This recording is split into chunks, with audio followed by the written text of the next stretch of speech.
When I looked at like my own magazines that I have, I was thinking about what makes me buy them and like why do I have them, and I realised it's always mainly because of the celebrity that's on the front and the storylines that stand out. Like most of them are quite short and intriguing, so I decided to use that on my front cover. Like I had the storylines really short and snappy, so it's eye-catching and like it holds the reader's attention. And like most rap magazines, they just like list artists' names like that are featured in the magazine. Like they'll just list them randomly. So I actually decided to include that on my front cover, but I like kept them onto one side and didn't like stagger them around randomly on my front cover. So I use that convention of music magazines.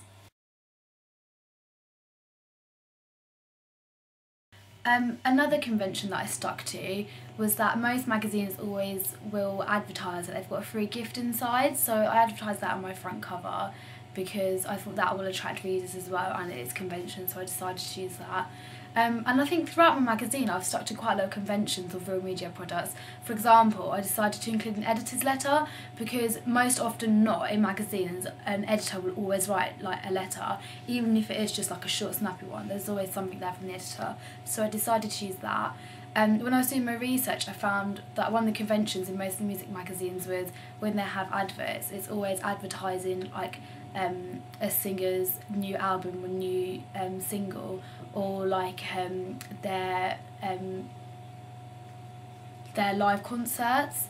So I decided to, for my advert, I decided to advertise like a singer's new album, which I thought worked really well because it also helps to emphasise the fact that the magazine is a music magazine. So I stuck to that convention.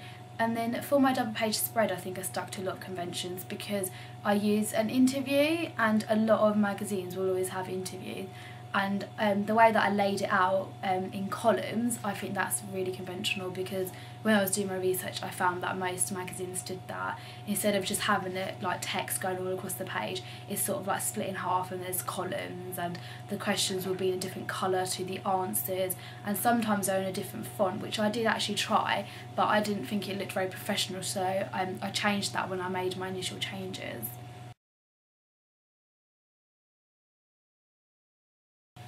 I think that my media product challenges other real media products in the sense that my magazine is aimed just at females, it's not for boys at all, and I think that challenges the main conventions because when I did my research I did not find a single music magazine that was aimed specifically just towards girls.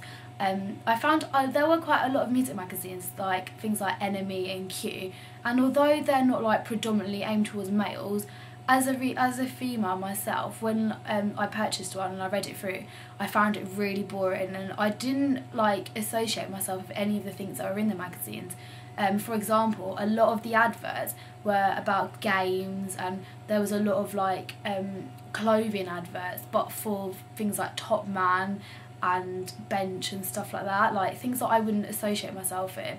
And although there were one or two girly adverts, but not many, and like even on the front cover, all the models on the front cover were all boys, and if they were girls, then they were like they were highly sexualised, like they were dressed in revealing clothes and really like flirty and really beautiful, so they were just being used as sex symbols really. So I think my magazine's completely different to that. Although I've got a female on the front, she isn't like used as a sex symbol, she's almost embracing her femininity.